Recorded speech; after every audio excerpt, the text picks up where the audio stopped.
Part the First of Lois the Witch by Elizabeth Gaskell. In the year 1691, Lois Berkeley stood on a little wooden pier,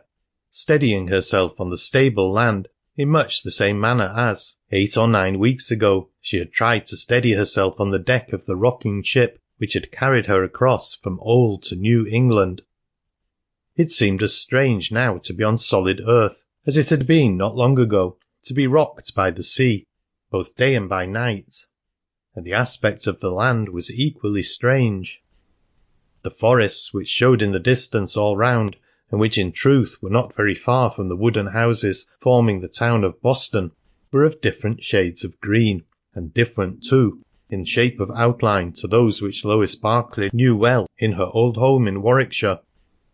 Her heart sank a little as she stood alone, waiting for the captain of the good ship Redemption, the kind, rough old sailor who was her only known friend in this unknown continent. Captain Holderness was busy, however, as she saw, and it would probably be some time before he would be ready to attend to her. So Lois sat down on one of the casks that lay about, and wrapped her grey duffel cloak tight about her, and sheltered herself under her hood, as well as might be from the piercing wind,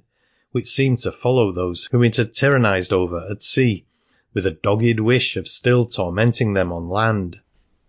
Very patiently did Lois sit there, although she was weary and shivering with cold, for the day was severe for May, and the Redemption, with store of necessaries and comforts for the Puritan colonists of New England, was the earliest ship that had ventured across the seas. How could Lois help thinking of the past and speculating on the future as she sat on Boston Pier at this breathing time of her life? In the dim sea mist which she gazed upon with aching eyes, filled against her will with tears from time to time, there rose the little village church of Barford, not 3 miles from Warwick, you may see it yet, where her father had preached ever since 1661, long before she was born. Her father and mother both lay dead in Barford churchyard, and the old low grey church could hardly come before her vision without her seeing the old parsonage too, the cottage covered with Austrian roses and yellow jessamine, where she had been born, sole child of parents already long past the prime of youth. She saw the path not 100 yards long from the parsonage to the vestry door,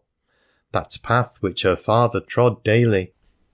For the vestry was his study, and the sanctum where he studied the ponderous Sample complete. Ready to continue?